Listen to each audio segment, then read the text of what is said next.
Bueno.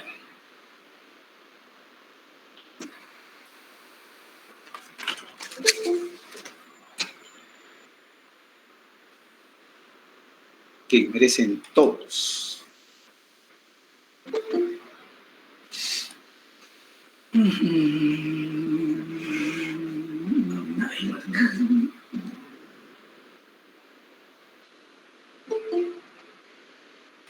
Buenas tardes, licenciado.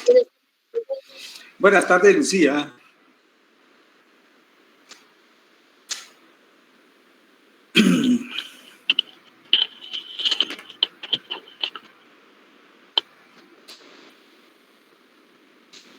Bien, buenas tardes a todos. Bienvenidos a la clase nuevamente. Espero que todos se hayan examinado el día viernes 27, ¿verdad? Que fue nuestro examen, primer parcial. ¿Cómo les pareció el examen, jóvenes? Muy bonito, ¿no? Pienso sí, muy que... bueno. Gracias. Muy hermoso. Fue realmente mi forma de ser esta primer parcial. Siempre hago un pequeño examen así sencillo para ambientarse ustedes y ver pues si se han asimilado en este caso en nuestra materia conceptos elementales, ¿verdad? Que hemos venido casi como que hubiéramos sido diccionario, ¿verdad? Viendo concepto por concepto y apoyados con autores, ¿no? Los tratadistas del derecho, los teóricos del derecho. Pues eso pretendo hacer. En el segundo creo que vamos a hacer igual. Pues la cosa es que, digo y repito esto, yo confío en la buena fe de ustedes. Hasta empecé hoy en la mañana, me dio tiempo de ver un poquito, vamos con las notas, ¿verdad? Y de ahí vamos a pasar el listado allá a control académico pronto, en esta semana, pero debo esperar el plazo para aquellos compañeros o compañeras que no hayan podido someterse al examen primer parcial, siempre y cuando razonable, va a decir justificada. Las dos razones para las cuales se admite para el examen extraordinario, jóvenes, yo les repito, por razones de salud o trabajo. Ya muchos compañeros trabajan, muchos, pues, máximo ahorita la pandemia que estamos padeciendo, muchas veces hay descontrol u obstáculos, ¿no? En nuestro pleno desarrollo de nuestras actividades. Estas razones deben ser justificadas, ¿no? A través de una constancia, adjuntan a la solicitud que tienen que hacernos a la Secretaría de la Coordinación, y ellos son los que nos avisan a nosotros cuántos alumnos se quedaron sin examen, vamos a tener que someter. De conformidad con nuestro normativo o reglamento de exámenes o de evaluación, jóvenes, son 8 días, ¿verdad? Entonces yo considero que si el viernes 27 fue el examen, pues tendríamos que pasar el examen.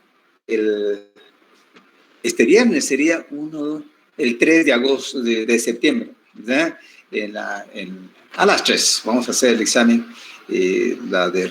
extraordinario, ¿no? Entonces, por favor, los que hayan estado en esta situación, siempre se tomen en cuenta para ver si cumplen bueno, con lo que se está pidiendo, ¿no? Es decir, jóvenes, vamos a bajar como ejemplo de estos dos, el caso de los que no hayan solicitado o no hayan podido realizar su examen. Van a ser, tal vez vamos a tomar como ejemplo de los temas que vamos a hablar hoy en la tarde. Pretendo avanzar algo con ustedes sobre dos conceptos fundamentales siempre, ¿verdad? Para ir construyendo nuestra teoría del derecho. Nos faltó y tenemos que seguir con ello de aquí en adelante ya para el segundo parcial, entonces, ¿verdad? Los cuales son el derecho objetivo y el derecho subjetivo. ¿Ya? Estos dos temas que pretendo agotar, si no, lo vamos a dejar pendiente, pero a la vez ustedes pueden ir avanzando con la lectura en los libros que ustedes tienen, porque En los dos libros están desarrollados estos temas, ¿sí? Donde está un poco, tal vez me atrevo a decir, mejor desarrollado con basamento de teóricos, es decir, juristas, es en el libro del licenciado Leonel Mayorga, ¿ya? Ahí está un poquito mayor explicado en relación del otro libro del licenciado Leonel Bautista y la doctora Elisa González, ¿no? Sandoval, perdón. Pero cualquiera de los dos libros ahí se amplía, con términos sencillos, se explica ahí el contenido de estos dos temas. ¿Estamos? Bueno, vamos a empezar a cuestionarnos, ¿no? Y darnos a entender qué es derecho objetivo y qué es derecho subjetivo, ¿no? Hemos visto en los programas y hemos escuchado tal vez, pero ahora nos toca a nosotros analizar el fondo de manera técnica, ¿verdad? Su significado, y así podemos explicarnos en su momento, porque vamos a manejar el derecho, vamos a manejar las leyes, como notario y como abogado y notario en la vida práctica, el instrumento de trabajo, los instrumentos de trabajo van a ser las leyes. Dicho esto, vamos a ir a argumentarnos, pues. Hay dos conceptos, ¿no? que van de la mano, jóvenes, pero por razones metodológicas es que va a llegar el momento que separamos. Vamos a agotar primero lo objetivo y el subjetivo, ¿no? En su momento. Bueno, pero vamos. Existen varias explicaciones, varios teóricos que fundamentan el contenido, como decía, de estos dos conceptos, ¿no? Generalmente autores alemanes, que son los, ahí sí que el derecho teóricamente bien desarrollado, bien fundamentado. ¿Estamos? Bueno, una de las clásicas clasificaciones del derecho es la que se divide en objetivo y subjetivo. Es decir, una clasificación que hacen los teóricos, porque a veces también, no a veces, mejor dicho, sino que encontramos una clasificación del derecho en este sentido: derecho adjetivo, derecho sustantivo, ¿no? Derecho natural, por ejemplo, ¿no? Hay varias clasificaciones, pero en este caso, la clasificación de estos dos conceptos, derecho objetivo y derecho subjetivo, pues definitivamente a veces da lugar a confundirse a uno en su concepción, en su explicación a la vez. ¿Estamos? Pretendo darme a entender con palabras muy sencillas en este sentido. ¿Qué se entiende por objetivo? O sea, el derecho objetivo. Decimos, como el conjunto, el derecho objetivo, el conjunto de normas jurídicas que forman el ordenamiento vigente. Que forman el ordenamiento vigente. ¿Qué significa eso, jóvenes? Como Guatemala, el derecho objetivo de Guatemala, pues están constituidas en ese sentido por el conjunto de normas jurídicas, el conjunto de leyes que forman nuestro ordenamiento jurídico vigente, y si se quiere positivo a la vez, ¿no? Esos otros dos conceptos, vigente y positivo, tenemos que ver en su momento, ¿no? Y si se me olvida, alguno de ustedes me hace el recordatorio en su momento, ¿no? Bueno, decía, repito, el derecho objetivo es el conjunto, o el que está constituido por el conjunto de normas jurídicas que forman el ordenamiento jurídico, así sencillo. Dije el derecho de Guatemala, ¿no? El derecho de Guatemala, pues tenemos derecho público, derecho privado, ¿sí? O normas públicas, normas privadas, que definitivamente están las leyes ahí clasificadas que integran el derecho público. Hay leyes que integran el derecho privado, ¿ya? Esto en conjunto, jóvenes, es el sistema jurídico o el ordenamiento jurídico vigente de Guatemala. En esto podemos encontrar, pues, en el lado derecho público, pues está el Código Penal, por ejemplo, ¿no? El Código Penal, el Código Laboral, por ejemplo, ¿no? Y, bueno, y otras leyes que regulan derecho de carácter público. Y por el lado del derecho privado está, pues, en nuestro sistema o nuestro ordenamiento jurídico vigente, está el Código Civil, por ejemplo, el Código Mercantil, por ejemplo, que son normas que regulan las relaciones jurídicas entre particulares. El derecho público regula las relaciones jurídicas entre el Estado y sus instituciones y el sujeto de derecho, que son todas las personas o los particulares. ¿Sí? Muy bien, ese es el derecho objetivo. Son, pues, leyes ahí escritas, ¿no? Son documentos, ¿no? Que contienen un conjunto de normas. Por ejemplo, la ley del organismo ejecutivo judicial que me aparece aquí sobre mi escritorio. Muy bien, esas son las normas. Ese es el derecho objetivo, pues está integrado por conjunto de normas, ¿no? De derecho público, derecho privado. Y luego, el derecho subjetivo, el otro concepto, ¿no?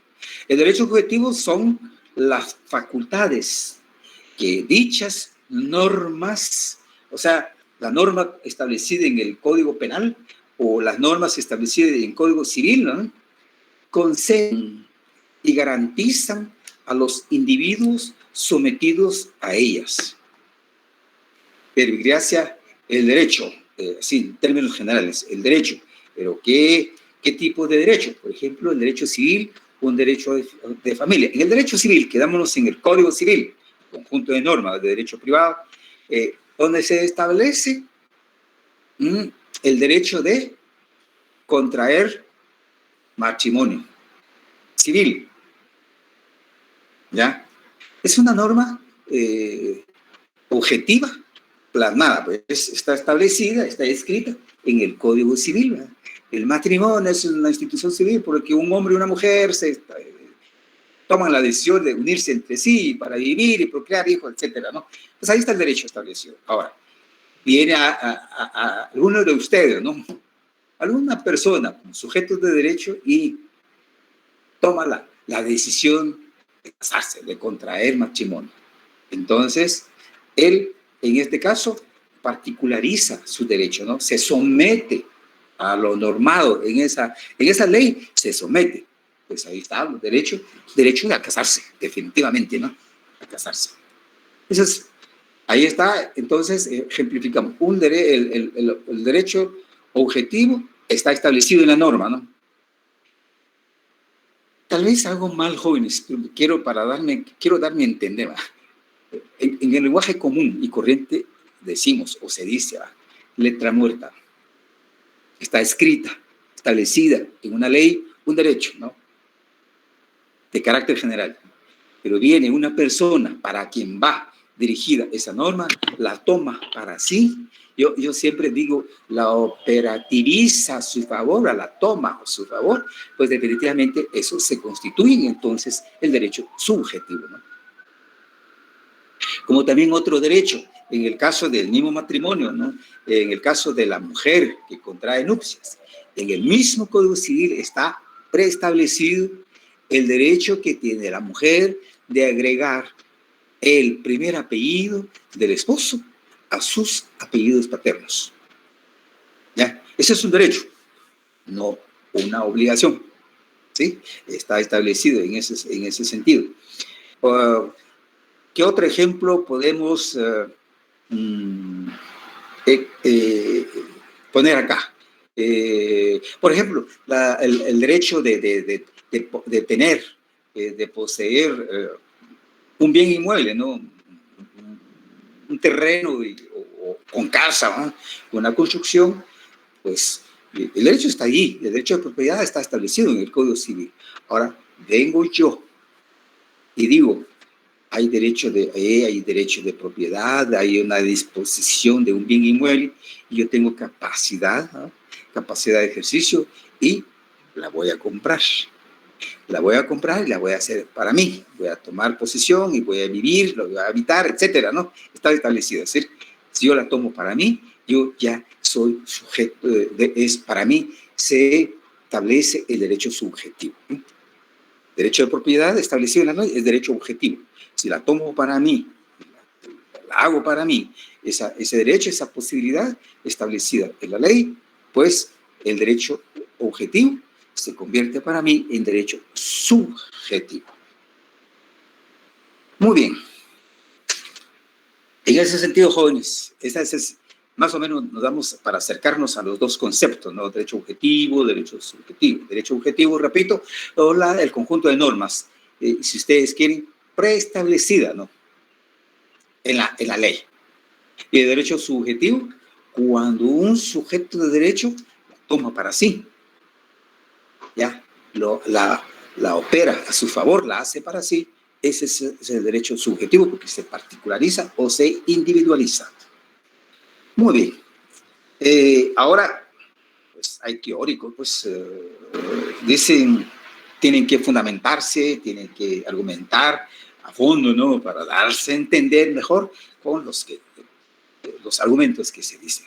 Pero antes quiero aclarar algo, ¿no? Porque en nuestra lectura que vamos a hacer aquí en adelante, para este curso y luego en los cursos subsiguientes, Derecho Civil 1, Derecho Civil 2, ustedes van a encontrar estos conceptos que nosotros en términos generales la aplicamos acá, pero a veces sin reparar. Pero vale la pena, jóvenes. Y les digo que en términos generales, en las leyes, como derecho objetivo, entonces, ¿no? Se suele utilizar indistintamente las palabras cosas y bienes. ¿Ya? Así, creo que para nosotros comúnmente hablamos de la cosa, ¿no? ¿Qué es una cosa? Y en derecho se observa este término, esta palabra, pero en términos jurídicos tiene otro sentido, una connotación. Entonces, la palabra cosa en derecho se usa con una significación polivalente, varios valores, varias explicaciones, con varios entendimientos, mientras que algunos definen, los autores, por supuesto, en sentido jurídico, y si le dan ese carisma, esa explicación, ese sentido jurídico, y dicen, es como toda realidad corpórea o incorpórea susceptible de constituir la materia sobre la que recae una relación jurídica, materia de derechos subjetivos y obligaciones. El derecho objetivo establecido en la norma, ¿no? Pero si cae sobre compra-venta de un inmueble, compra-venta de un mueble, un vehículo, un semoviente, qué sé yo, pues definitivamente esta es la materia, ¿verdad? La materia sobre la cual recae el derecho subjetivo. Me tengo que mencionar nombres de autores, porque eso es lo que nos fundamentamos. Están los tratadistas, Carlos Bouchet y Ricardo Sorraquín Becún. Ellos se refieren al objeto de derecho explicando que el objeto de derecho se entiende, según ellos, como las relaciones jurídicas que se forman entre las personas o sujetos del derecho. Tienen siempre un propósito determinado que es la finalidad perseguida al formar el vínculo. Así, por ejemplo, la compraventa tiene por objeto la entrega de la cosa. ¿Sí? Compraventa de un bien inmueble, dije, entonces la cosa es el terreno y la casa, ¿no? Un bien mueble, la cosa es el vehículo. De un semoviente, pues ahí viene el animal, ¿no? Pues esa sería la cosa, objeto de la relación jurídica. El trabajo, por ejemplo, persigue la realización del servicio encomendado, ¿no? Un contrato de trabajo, un trabajador que espera del patrono, pues definitivamente la persona contratada cumpla con la prestación del servicio, especializado o no, pero definitivamente va a prestar un servicio. Y el prestar el servicio como sujeto pasivo él tendrá derecho de percibir un pago, ¿no? Un salario, así, más claro, ¿no?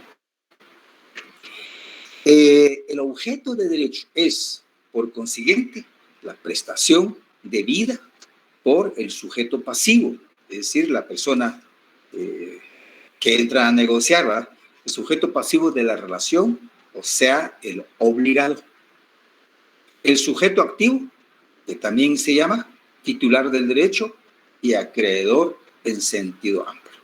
Es decir, en una relación jurídica está entonces la relación de sujetos de derecho, ¿no? En este caso, el sujeto pasivo resulta siendo, por ejemplo, se compra una cosa, ¿no? Un bien mueble o inmueble, a plazos. El comprador resulta siendo el sujeto pasivo. Tiene que cumplir, pagar la suma de dinero establecido.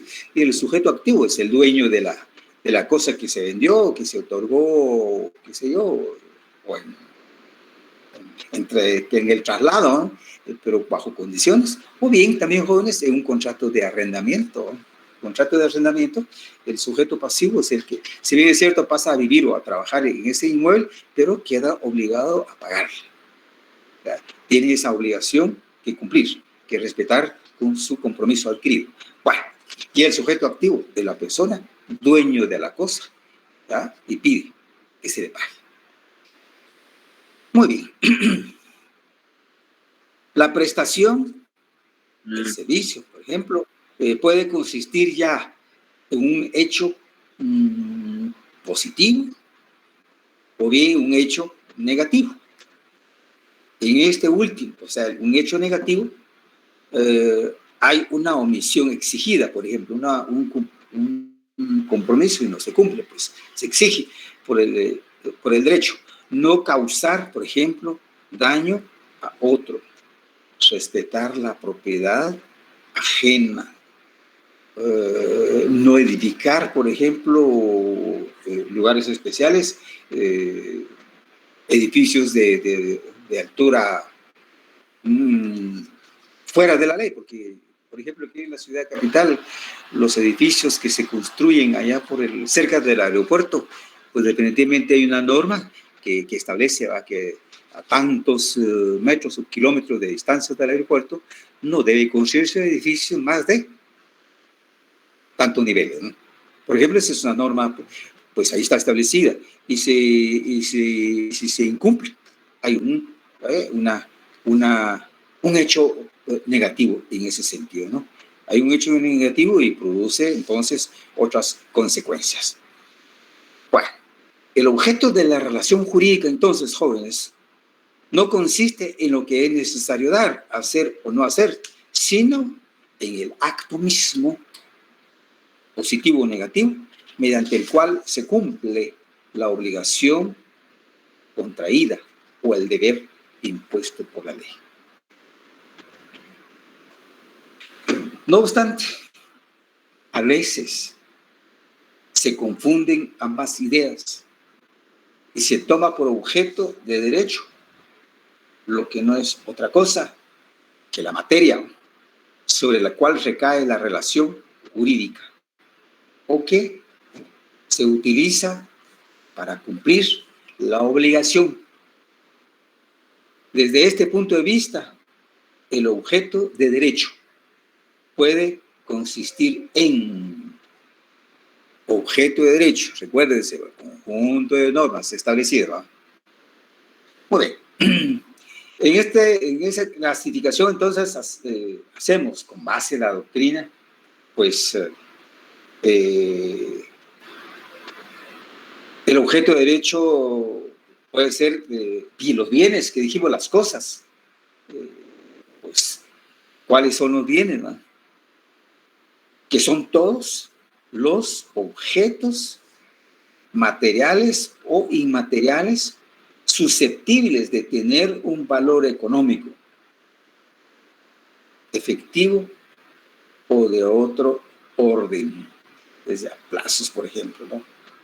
Los bienes materiales se denominan cosas, ya mencionamos un poco, ¿no?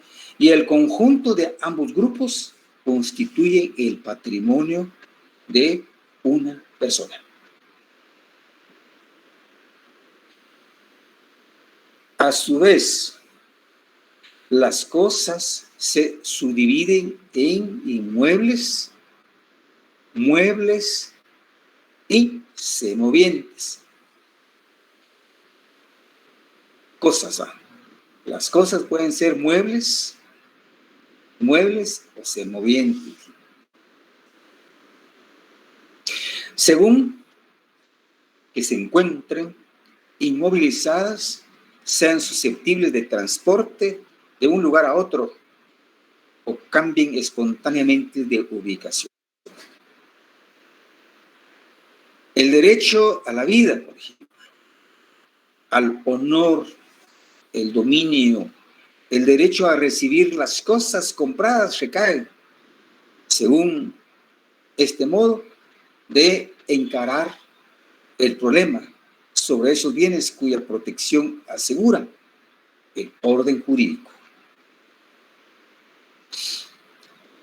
Un segundo grupo, podemos así resumir de esta manera: hechos u omisiones. ¿Qué son? ¿Cómo se constituyen? Pues son todos los derechos que el sujeto pasivo, un deudor, por ejemplo, se encuentra obligado a cumplir, obedecer a los padres, por ejemplo, ¿no? Dictar clases, por ejemplo, como parte de un trabajo, publicar las leyes sancionadas por el Congreso de la República, por ejemplo, tiene que mandar a publicar el Ejecutivo, ¿no? Realizar la obra encomendada, por ejemplo, prestación de un servicio, etcétera. Conviene, por lo demás, no confundir estos hechos u omisiones que forman el objeto sobre el cual recae la relación jurídica con los hechos jurídicos propiamente dichos que dan nacimiento a esa relación y de los cuales nos ocuparemos seguidamente.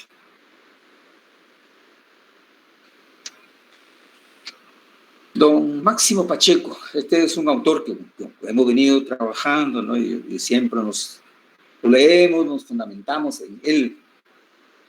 Él, con coincidencia con otros autores alemanes, dice que el objeto de derecho es todo aquello que es susceptible de constituir materia de relación o protección jurídica. Todo aquello que es susceptible de constituir materia de relación o protección jurídica. Y al clasificar, sigue la propuesta de autores alemanes, quien divide el objeto de derecho en 4 categorías. Fíjense, 4 niveles para profundizar el análisis. Y dice, primero, los bienes son los objetos corpóreos o incorpóreos que pueden procurar al hombre utilidad y son susceptibles de apropiación, materiales o inmateriales, en otras palabras. 2, los hechos jurídicos. Estos constituyen objetos de derecho cuando son apreciables económicamente y pueden constituir materia de relación jurídica. ¿Sí? Escuchen esto, a los hechos jurídicos. Y no es igual lo que con anterioridad relacionamos como la voluntad de la persona, etcétera, ¿no? Pues aquí, esta es otro sentido. Repito, los hechos jurídicos, los hechos jurídicos constituyen objetos de derecho cuando son apreciables económicamente y puedan constituir materia de relación. Es decir, una cosa, la materia, se le da el valor económico, ¿ya? Con ese valor económico se produce una relación jurídica entre los sujetos. Compra y venta, por ejemplo. El tercer grupo el tercer nivel que hacen este tratadista con nosotros, dice los valores adscritos a la personalidad humana, la libertad, el honor, la buena fama, deben ser objeto de protección jurídica. Y si el agravio recae sobre una realidad moral, también procede la indemnización. Así, las detenciones arbitrarias, un delito, las calumnias, las injurias, difamaciones, ultraje al pudor, son hechos que lesionan la integridad de las personas, objeto especial de protección jurídica.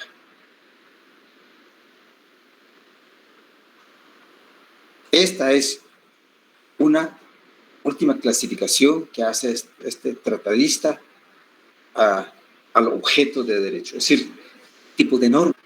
Realmente son los tipos de normas. Ya sería un trabajo, ¿no?, tomar normas que relacionan los bienes, la cosa, mueble o inmueble.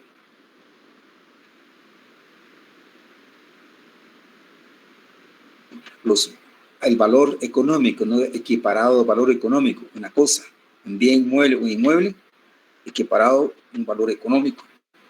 Luego, la otra categoría de los valores adscritos a la personalidad humana, es decir, nuestra dignidad humana, que nos lesiona en nuestra integridad, en nuestra dignidad, pues definitivamente hay normas jurídicas que protegen, ¿ya?, estas lesiones. Generalmente son de carácter penal, ¿no?, con los conceptos que leí, por ejemplo, la injuria, la calumnia, que pueden aparecer en contra de las personas, ¿no? Y se comprueba o no se comprueba, y si no se comprueba, pues definitivamente dice, hay un derecho de indemnización, es decir, la persona ofendida, la víctima, ¿no?, ante estos delitos, la misma ley garantiza el pago de una indemnización. Todo esto, jóvenes, los conceptos de delitos que mencioné, yo quisiera pedirles un favor que tal vez pueden anotar ustedes, la necesidad de leer, por favor, ciertos artículos del Código Penal, para ver ahí, cuando vayan leyendo, pueden anotar en su Código Penal, pero ya deben tener, porque el año entrante, en el tercer semestre, les tocará a ustedes llevar el curso Derecho Penal 1, ¿no? Entonces, por favor, les voy mencionando. Artículo 159 de la calumnia. Artículo 160, veracidad de la imputación. El 161 se trata de la injuria. El 162, exclusión de pruebas de veracidad. 163, injurias provocadas o recíprocas. 164, difamación. Son 6 artículos que ahí van a ir tachando ustedes, ¿no?, de la clasificación del derecho objetivo que escuchamos o que leemos en los libros, y ahí es a lo que se refieren los autores, ¿no? Hacen ese esfuerzo, ¿no?, de categorizar los derechos objetivos, ¿no?, el conjunto de normas, ¿no?, establecidas para casos muy especiales, ¿va? De ahí fuimos señalando sobre los bienes, sobre los hechos jurídicos, sobre los valores inscritos a la persona humana. Y nos queda un último, otra clasificación, sobre valores institucionales. Vamos. Hay derechos establecidos, ¿no?, o preconcebidos en las normas. El derecho público, más que todo, derecho público. Vamos a ir ejemplificando en algunos casos. Pues, para valores institucionales, dice, el Estado y sus múltiples manifestaciones, el quehacer del Estado, ¿eh? Por ejemplo, en los documentos, los archivos históricos, por ejemplo, ¿no?, las monedas de curso legal, en papel o en moneda, metal, actos, etcétera, se hayan amparados por el derecho. definitivamente. Y cuando se consuma su violación, acarrean una sanción pertinente, penal, definitivamente.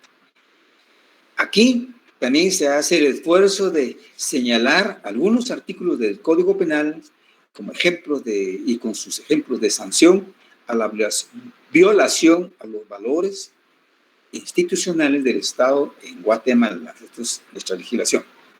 Por ejemplo, está el artículo 314, van a ir, no sé si están grabando o pueden anotar, ¿va? Otro artículo, el 314 del Código Penal, siempre, jóvenes.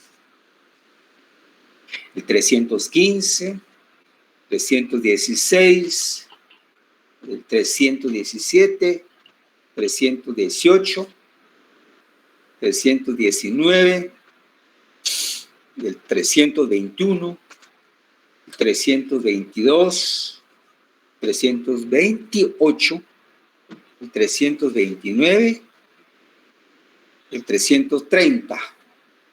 Y finalizamos con el 416, todos del Código Penal. ¿Ya? Esto en el derecho público, digamos, todas las normas que constituyen el derecho público en Guatemala, ¿no? Particularizado ya para nosotros. Ahora veamos un poquito también normas en el derecho privado.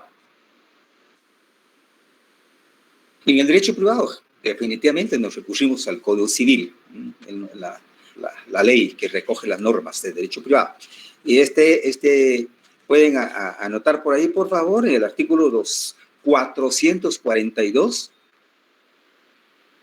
443, 444, el 446 y el 451 del Código Penal. Estas normas hablan sobre bienes, las cosas que son o pueden ser objeto de apropiación, ¿no? El otro artículo, el 443, puede ser objeto de apropiación todas las cosas que no están excluidas del comercio por su naturaleza o por disposición de la ley. El 444, están fuera del comercio por su naturaleza los que no pueden ser poseídos exclusivamente por ninguna persona y por disposición de la ley, las que son declaradas irreducto a propiedad particular. Sí, sucesivamente está el 446, que repito, aquí hace la clasificación de bienes muebles o inmuebles, se reputan bienes muebles, etcétera, ¿no? Y el 51 son bienes muebles, derechos reales, ¿no? Y ahí va estableciendo. Estos son normas que se refieren a los bienes muebles, objetos de propiedad, ¿ya? Esto todo, jóvenes, lo poco que podemos señalar con lo que podemos entender y explicar el derecho objetivo. El derecho objetivo está constituido, dijimos, en pocas palabras, por el conjunto de normas, ¿no? Conjunto de normas que fundamentan nuestro régimen jurídico, o que constituyen nuestro régimen jurídico, ¿no? El derecho guatemalteco, derecho público, derecho privado. Esta clasificación, yo no sé si ya la hicieron ustedes en el primer curso, ¿no? Si no, lo vamos a repasar en un momento. Bueno, en segundo momento tenemos nuestro tema del derecho subjetivo. El derecho subjetivo, dijimos un poco hace un momentito lo que entendemos nosotros y lo que dicen algunos autores. Ahora vamos a ir a profundizar nuestra lectura en ese sentido sobre este término, el derecho subjetivo, que se entiende por derecho subjetivo. También hacemos el esfuerzo con pocas palabras, jóvenes. El derecho subjetivo. Podremos decir que es la facultad de hacer, ¿sí? O exigir todo aquello que la ley o la autoridad establece en nuestro favor Esto aquí, como dijimos que la ley o la norma establece a nuestro favor de contraer nupcias, ¿verdad? En el caso de la novia, mujer, esposa, agregar el segundo apellido, ¿no? Se me ocurre ahorita que se dan en la vida práctica. Una persona tiene nombre, ¿no? Pero la norma dice que sí tiene derecho también de cambiar nombres. Ustedes han visto eso, han escuchado en la vida práctica. Muchas personas cambian de nombres. Es un derecho, pues, objetivo establecido en la ley, ¿ya? Y se convierte en su derecho subjetivo cuando la persona la toma y la desarrolla para sí mismo. Bueno, esto lo definimos de esta manera en pocas palabras, jóvenes. Voy a repetir con ustedes. Derecho subjetivo es la facultad de hacer, ¿sí?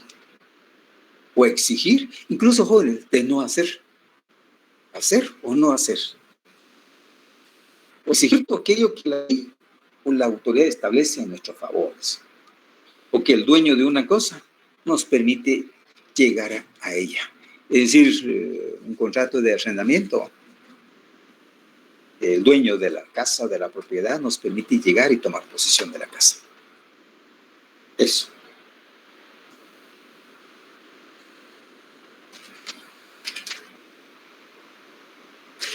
Vamos a profundizar un poquito con lo que dice. Vamos a repasar lo que dicen ciertos autores al respecto, al derecho subjetivo.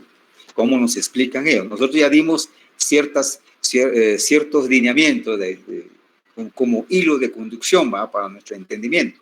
Ahora vamos a escuchar lo que dicen los tratadistas. Y repito, jóvenes, tratadistas alemanes, ¿no? Aquí no vamos a buscar tanto españoles como hemos venido haciendo. Aquí estos son tratadistas alemanes que son los número uno, los científicos, ¿no? Número uno en el desarrollo del derecho como teoría. El señor Jean Durin dice sobre el derecho subjetivo: es la prerrogativa concedida a una persona por el derecho objetivo y garantizada por una acción de disponer como dueño de un bien cuya pertenencia se le reconoce ya como suyo, ya como debido. Esta explicación yo la interpreto como el contrato de compraventa, por ejemplo, sobre un bien inmueble, o bien un contrato de arrendamiento, ¿no? Sobre un bien mueble o inmueble también. Entonces aquí nos da a entender que una persona dispone como dueño de un bien cuya pertenencia se le reconoce, en el caso de la compraventa, ya como suyo y también como debido, es decir, pues entra a posesión el contrato de arrendamiento, pero debe pagar o cancelar la renta mensual, ¿no? Sí, bajo condiciones mensuales, diríamos en este sentido. Hay otra definición que a mí me gusta y los leo siempre, estos dos tratadistas, Mouchet y Zorraquín, o sea, son apellidos.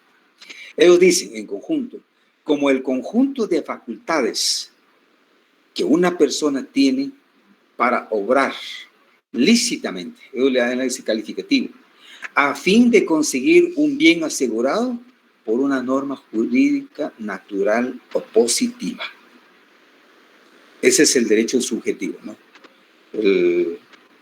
Que la norma establece o preestablece, decía yo, ¿no? Como letra muerta. Ese es el lenguaje mío, jóvenes, van a perdonar. Establecido en la ley, ¿no? Se toma,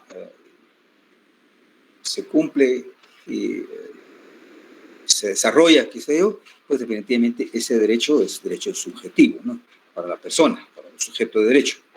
Entonces, esta persona lo explican de esa manera, ¿va? Como el conjunto de facultades que una persona tiene para obrar, calificado, ¿eh? lícitamente, no ilícita, para ellos lícitamente, a fin de conseguir un bien asegurado por una norma jurídica natural o positiva. También tenemos aquí al mexicano Máximo Pacheco Gómez, al respecto del derecho subjetivo, expresa: es la facultad que tiene un sujeto para ejecutar determinada conducta o abstenerse de ella, o para exigir de otro sujeto el cumplimiento de su deber.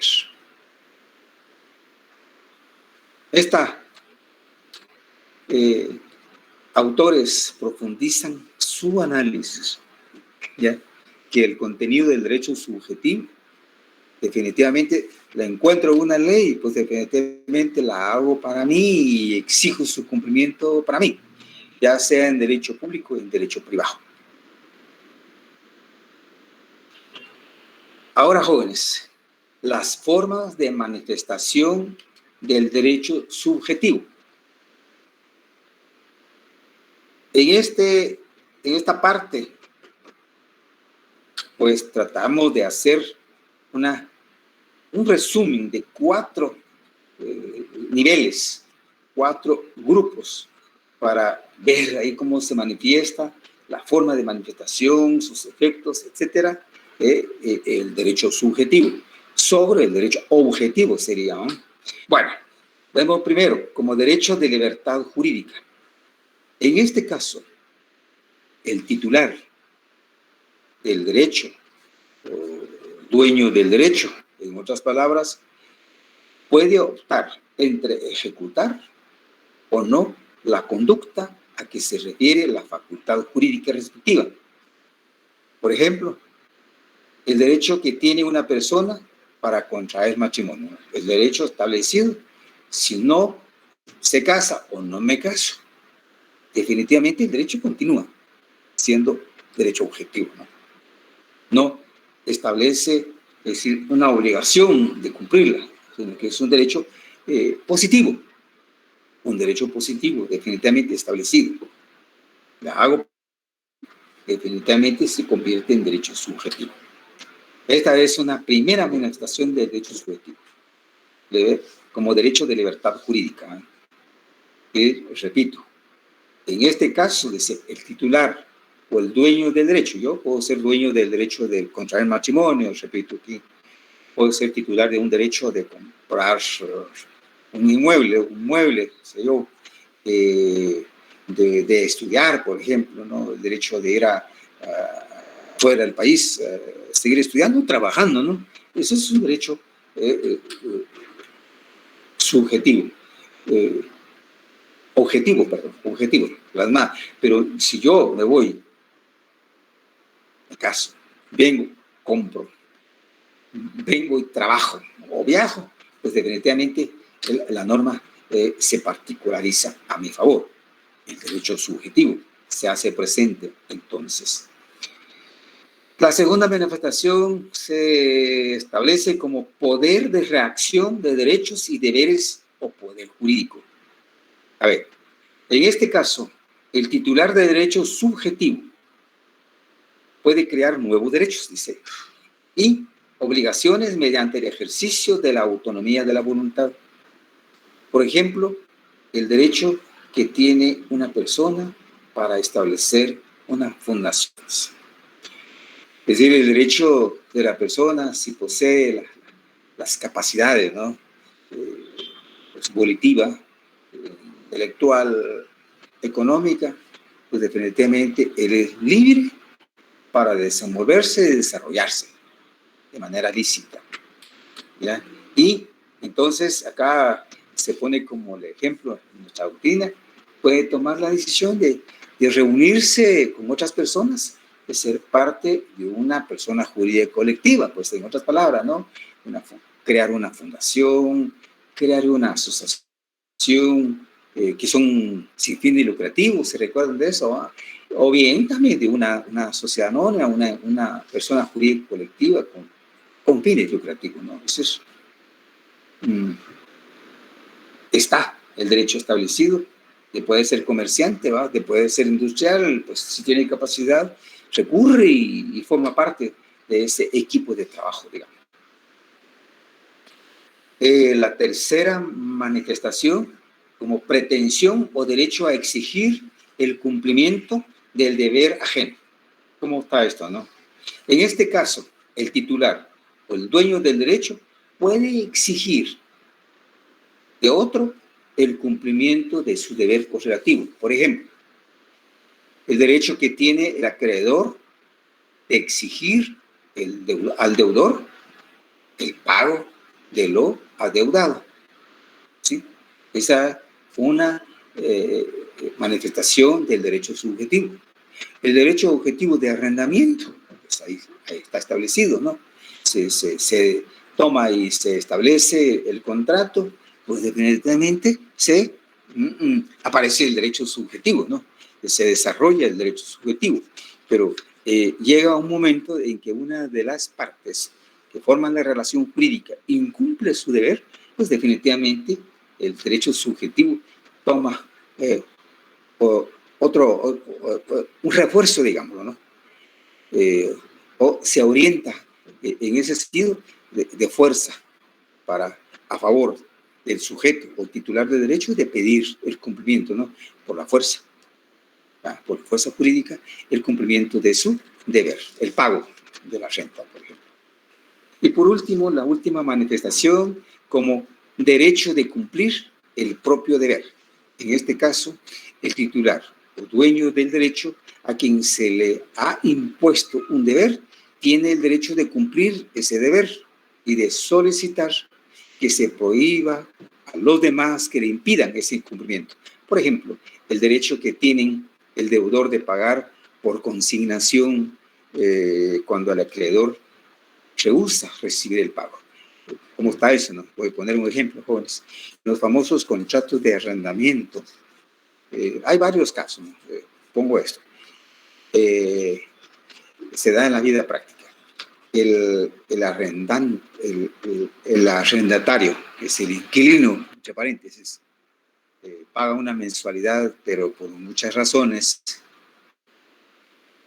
por la falta de trabajo, de ingresos económicos, el inquilino no tiene capacidad de pago, por ejemplo, pasa 1 o 2 meses y viene el propietario del bien inmueble, exige pues el cumplimiento, ¿no? Del deber de pagar, pues a veces se da por el comportamiento, desenvolvimiento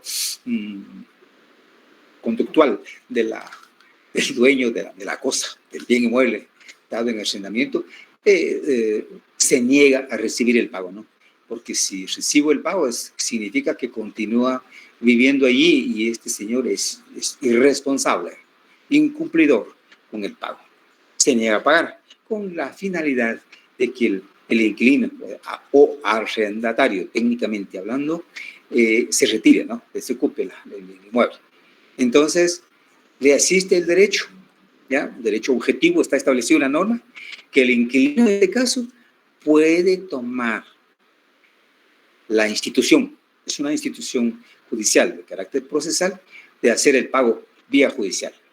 A eso le llaman pago por consignación, es decir, contra la voluntad del dueño del derecho de propiedad, por ejemplo, el arrendante, el dueño de la casa, del inmueble, se le hace el pago a través de un juzgado, ¿no? Un juzgado de carácter civil. A eso le llaman pago por consignación, tal como se establece acá el concepto, ¿no? Entonces, a esto se refiere entonces como una manifestación, jóvenes, o una posibilidad de manifestarse el derecho subjetivo en ese sentido, como derecho de cumplir el propio deber, ¿no? Si yo fuera el inquilino, ¿no?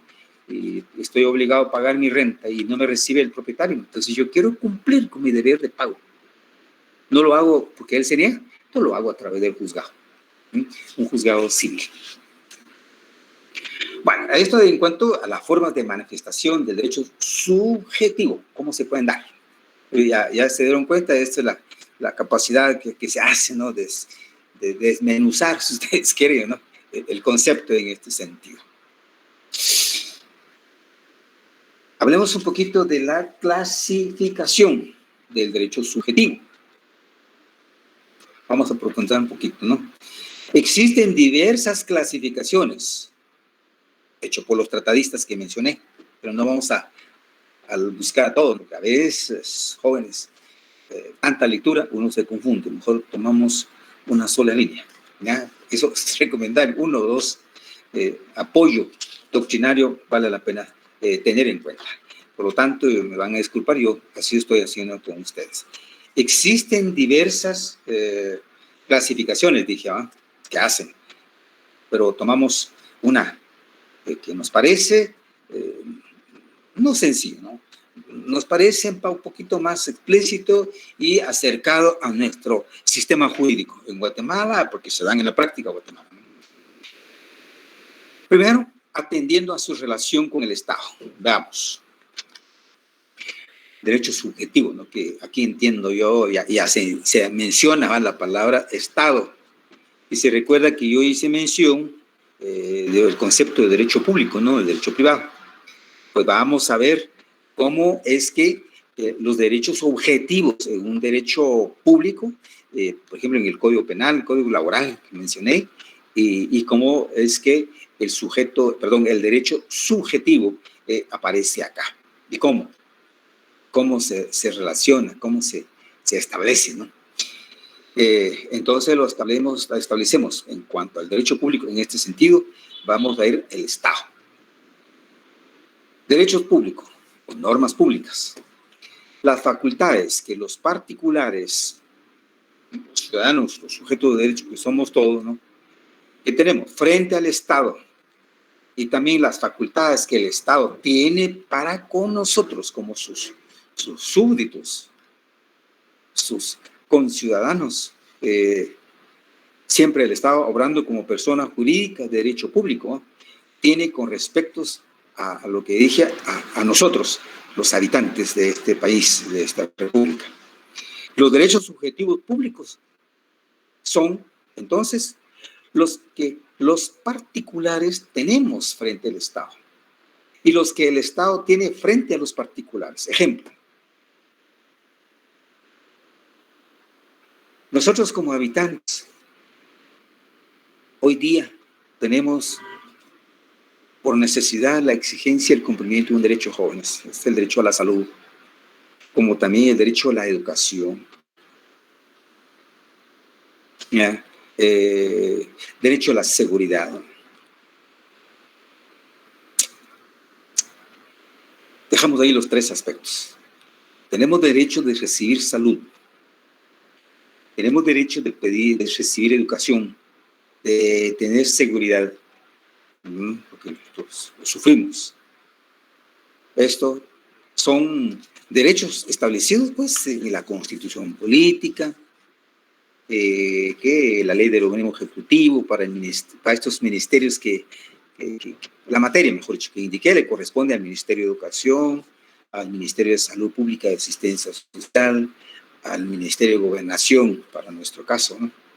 Ahí están las leyes, la Constitución política, norma constitucional suprema, ¿verdad? El desarrollado en la ley del organismo ejecutivo para cada ministerio. Ellos tienen el deber de cumplir con sus funciones. Y ese es el derecho objetivo, sería, ¿va? Los contemplados en esa ley. Pero como ciudadanos, como particulares que somos, como súbditos del Estado de Guatemala, pues definitivamente al tener o al recibir educación, por ejemplo, en una escuela primaria, de nivel medio, diversificado, incluso nosotros ahorita en la universidad, ¿no? ¿Cuál es el derecho subjetivo de nosotros en este momento? El derecho subjetivo para mí, como estudiante de Derecho de la Universidad Estatal San Carlos de Guatemala, pues el derecho subjetivo es que se me cumpla con dar educación. Y creo que lo estamos desarrollando, aunque con esta problemática que tenemos, ¿no? No sé si ustedes ya se vacunaron, son muy jóvenes, pero ya como universitarios ya se estableció, ¿verdad? Una norma como derecho objetivo, se generó y se generalizó para todos los jóvenes estudiantes universitarios de recibir la vacuna. Entonces ustedes son los sujetos de derecho. Particularizaron para sí ese derecho a recibir la vacuna, ¿va? Bueno, eso es entonces el derecho objetivo, carácter público. El derecho subjetivo de carácter público, jóvenes, lo podemos ejemplificar de esta manera, tan sencilla, pero ahí es donde podemos llegar a explicar, a entender entonces la clasificación de derecho subjetivo atendiendo su relación con el Estado.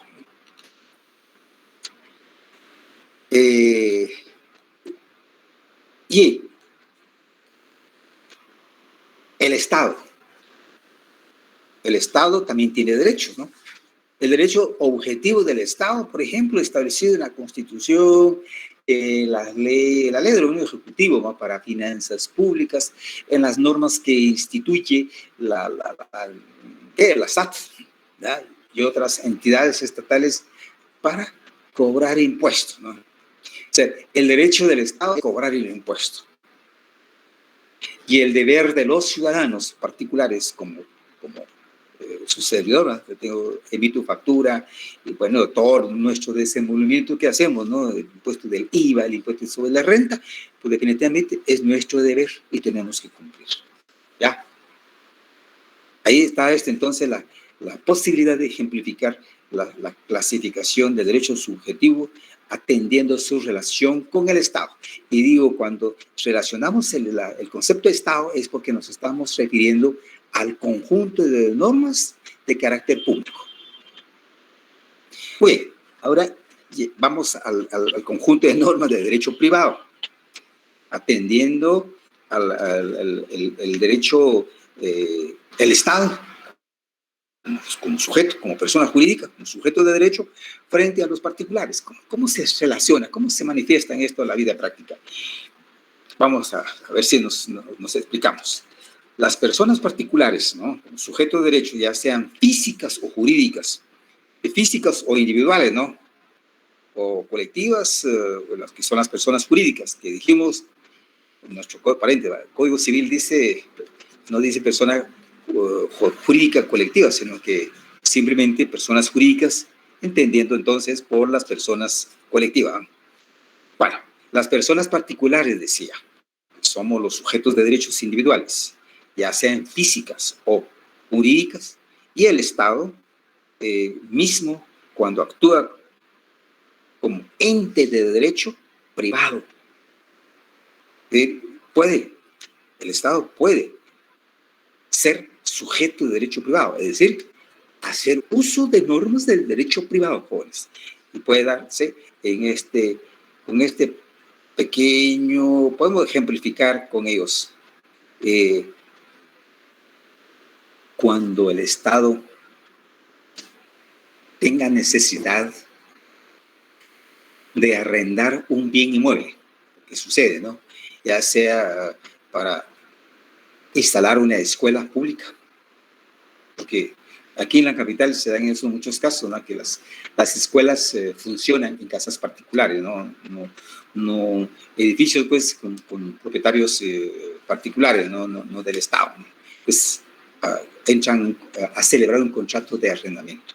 Entonces, acá el Estado hace acopio de las normas del derecho privado, ¿sí?, el Código Civil, que es arrendamiento sobre qué cosa va dirigida a un bien inmueble, o también puede alquilar vehículos para dar seguridad o para poder prestar servicio en ambulancias, bueno, cualquier necesidad que pueda tener el Estado para cumplir con su deber de dar educación, de dar seguridad, de dar trabajo, etcétera, pues definitivamente puede entrar con eso por necesidad, ¿no?, a hacer uso del derecho privado. Por ejemplo, si se diera el caso, ¿no?, de la compra de vacunas con unas empresas nacionales, ¿no?, o laboratorios pues, nacionales, puede particularizarse acá normas de derecho subjetivo, ¿no?, de carácter privado. Se relaciona entonces el derecho público con el derecho privado. El Estado hacer uso. El Estado tiene su marco jurídico de carácter público, pero por su calidad de persona jurídica tiene derecho, ¿no?, y obligaciones. Puede adquirir obligaciones a través de esta modalidad, pero por necesidad, ¿no? Yo estoy ejemplificando ahí, ¿no? También puede alquilar o arrendar, arrendar, celebrar contratos de arrendamiento sobre otro bien inmueble para un hospital, ¿no?, o para sus oficinas. Se da en el caso, ¿no?, aquí en la capital, porque hay ministerios que han alquilado edificios completos para instalar sus oficinas, ¿no? Entonces, ahí el Estado ha echado a celebrar contratos, aplicando normas de derecho privado. Muy bien. El otro grupo de la clasificación hacemos de esta manera, atendiendo, dice, al sujeto del derecho, o sea, al individuo. Pueden ser relativos, que son aquellos que recaen en sujetos concretamente identificados, es decir, el sujeto de la relación jurídica está totalmente individualizado. De virtud de todo esto, estamos ante derechos subjetivos relativos cuando los derechos subjetivos del sujeto activo son atribuidos a uno o más sujetos individualmente determinados. Ejemplo, en el contrato de arrendamiento, dijimos, el derecho del arrendatario, el que es el dueño de la cosa, del inmueble, ¿no?, o inmueble, o bien mueble también puede ser, ¿no?, de exigir la entrega del bien para la utilización de la cosa y del arrendante de exigir la renta o el pago pactado. Y pueden ser absolutos en este sentido, aquellos que obligan para con el titular a todos los demás miembros de la comunidad. Generalmente esta obligación se traduce con un deber general y negativo para todos los individuos, que consisten en no perturbar al titular del derecho. Por lo tanto, pueden hacerse valer contra cualquier persona.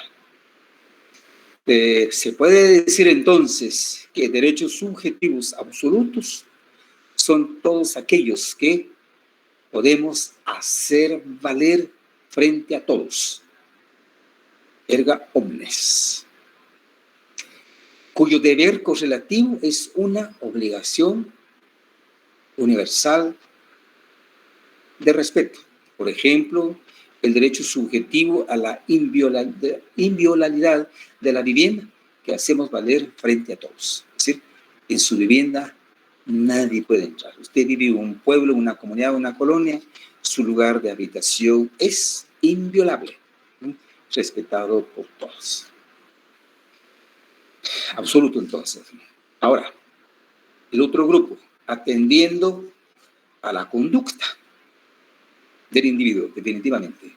Atendiendo a la propia conducta, cuando el derecho es de hacer o el de no hacer algo, ejemplo, derecho a vender las cosas de mi propiedad, o el derecho subjetivo de abstenerse de exigir el pago de la cosa vendida. Y, por último, atendiendo a la conducta ajena. ¿Cómo se da esto, no? Es cuando el derecho subjetivo recae sobre la obligación correlativa de otro sujeto. Ejemplo, el derecho de exigir el pago de la cosa vendida. ¿Quieres ver? Aquí viene el caso de la venta de las cosas a plazo, con varias condiciones, pero al dejarse de cumplir en el tiempo, en el espacio convenido, pues definitivamente hay que obligar a que la conducta ajena negativa se cumpla con los compromisos adquiridos cuando se estableció la relación jurídica entre estas partes. el penúltimo grupo que podemos hacer en cuanto a la clasificación, atendiendo la actividad, originarios, derivados, dos grupitos, ¿no? De los originarios, aquellos que posee el titular con independencia de su actividad encaminada a adquirirlos. Estos derechos son los establecidos fundamentalmente en la Constitución y cuyo ejercicio es inherente a la personalidad humana. O, por ejemplo, jóvenes, el derecho a la vida, el derecho al trabajo, el derecho a la educación. Y derivados, los que se adquieren en virtud de un hecho del titular. Se llaman derivados porque resultan de un acto, de una actividad del particular. Por ejemplo, el derecho de alimentos, ¿no? Derivado del derecho a la vida. El derecho al salario, derivado del derecho del trabajo. Y el derecho a la inscripción en escuelas públicas, derivado al derecho de recibir educación. Ya especialmente el nivel primario, que es obligatorio. Y por último, de las clasificaciones está el grupito atendiendo al patrimonio, que son los bienes, ¿no? El grupo de bienes materiales y económicos. Vamos a ver. El primer grupo se hace con reales, bienes reales. El derecho real es el que recae directamente sobre la cosa, bien, o la materia, sin mediación de otra persona, precisando el titular de acto ajeno para satisfacer su interés. Así, quien tiene una servidumbre de paso puede transitar por el fondo, grabado con ella, sin precisar de la cooperación o el acontecimiento del dueño. Los derechos reales, entonces, son los que recaen sobre las cosas, bienes, mejores, muebles o inmuebles, o semovientes, ¿verdad? En términos calcenianos, lo que ha dicho este autor, el derecho real por excelencia para toda la distinción es la propiedad. ¿Ya?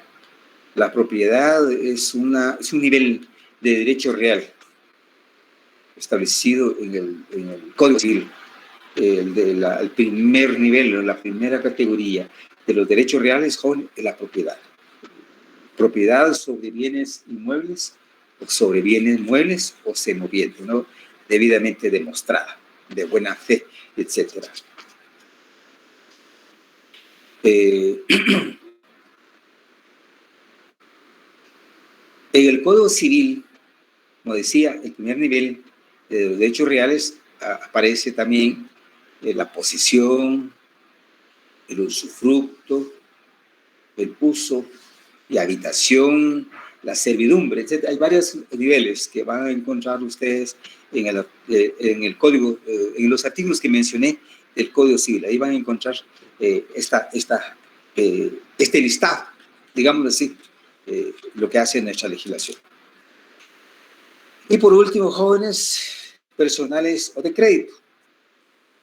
Derechos subjetivos atendiendo al patrimonio, personales o de crédito, que es una facultad correlativa de obligaciones especiales y que existe frente a uno o varios sujetos individualmente terminados.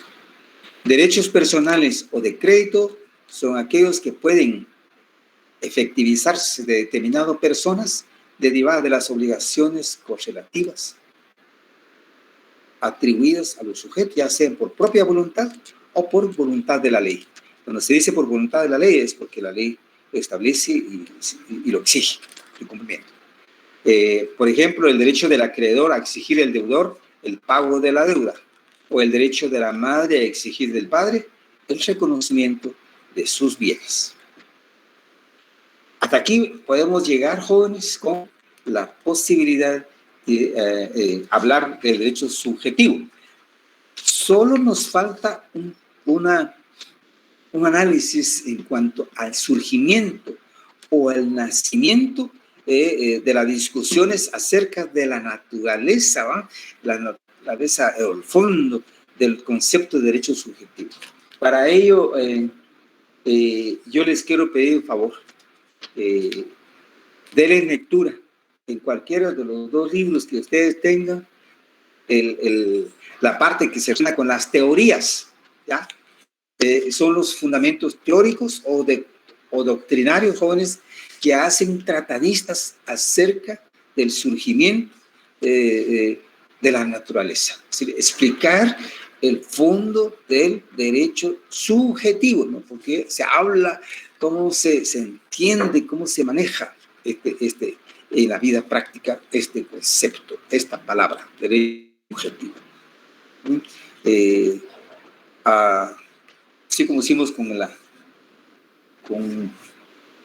persona, cuando estábamos con la persona, de la personalidad, fundamentamos un poco nuestro análisis con las teorías, y esa es la recomendación académica, ¿no?